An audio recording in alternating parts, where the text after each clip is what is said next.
G'day, Mike Bauer here. I just want to show you this ItsyBitsy M0 sound synthesizer that you can build. It's pretty simple, just a few very low cost components. It's the original design was based on this ItsyBitsy M0 Express board made by Adafruit. That'll cost you about $12 US plus postage, so beware of the postage costs in your particular country. This particular module was built using a cheap clone of the Adafruit M0 Express board. These are available on AliExpress for about $5 US, including postage. So that's a better option if you're on a budget. What I've got here is a MIDI device tester. It's a do-it-yourself project. It's just a very simple device which outputs MIDI messages of various kinds to a synthesizer or some other MIDI gadget under test.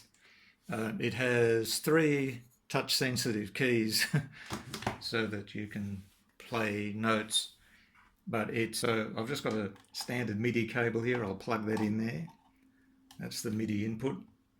And we need audio output. I've got a dirt cheap 4-channel audio mixer here, and I'm going to plug that in. Yeah, that's a stereo jack there. It's just a stereo mixer.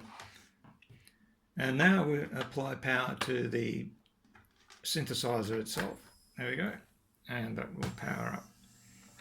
There we go. Oh, there's a little flipper. Now the MIDI tester is just designed to send various MIDI messages to the device under test. It's not meant for musical purposes. It only has 3 keys, but that's enough to just play a few notes and see what happens. So every time I press the right key, it goes up 3 semitones on the chromatic scale. Every time the left key is pressed, it goes down 3 semitones. Try another preset. So the user interface, very simple. The home screen has 2 menu options. Selecting a preset or a setup menu, which allows you to set various operational parameters. So just to go through a few presets to begin with. We'll take preset number 1. Is what I call an electric piano, which sounds vaguely like an electric piano, I suppose.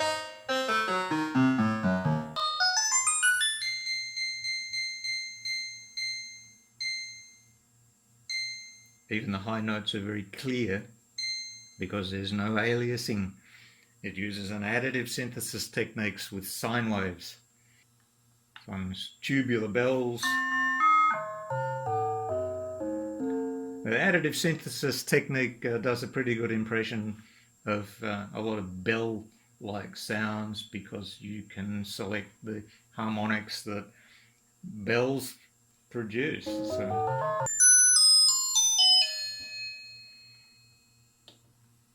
try another preset. You can fast forward if you don't want to hear all the presets.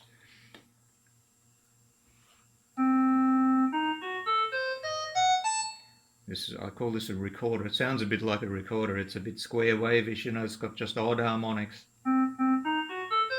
A real recorder has a little bit more noise, like a breathy, more of a breathy sound. What's the next one? Oh yeah, this is a good one.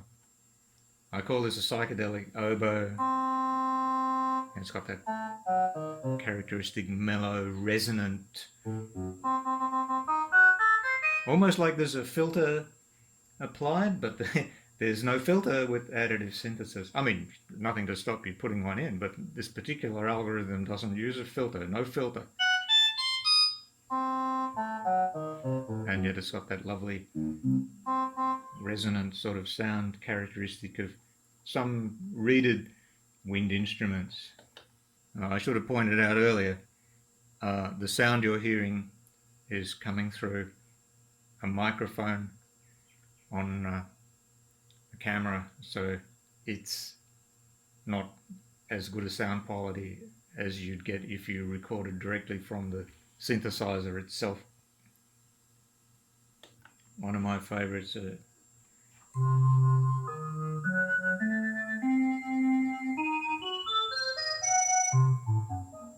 It's got a lovely spacey sort of sound. It's actually a Hammond organ registration, commonly known as Pink Floyd, I guess because Pink Floyd used that particular registration on the Hammond organ, which reminds me of the sounds you're hearing now. They're just pure. There's no vibrato. There's a little bit of reverb, but there's no vibrato. You can add vibrato. I'll demonstrate that later with some of the organ sounds. So what have we got here? An organ.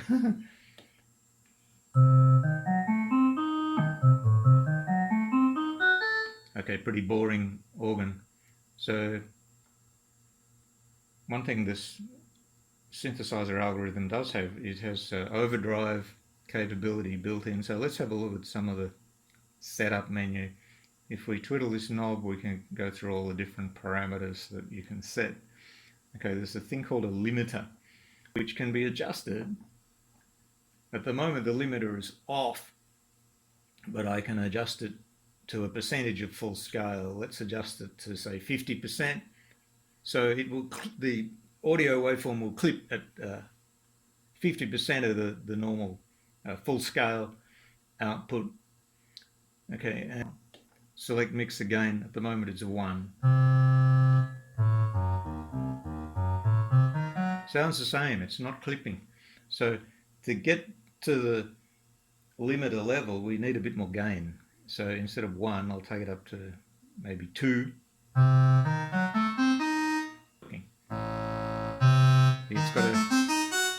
It's got a buzzier sort of tone. Yes. The lower the limiter level, the more distortion you'll get. So I think that was a bad choice of preset.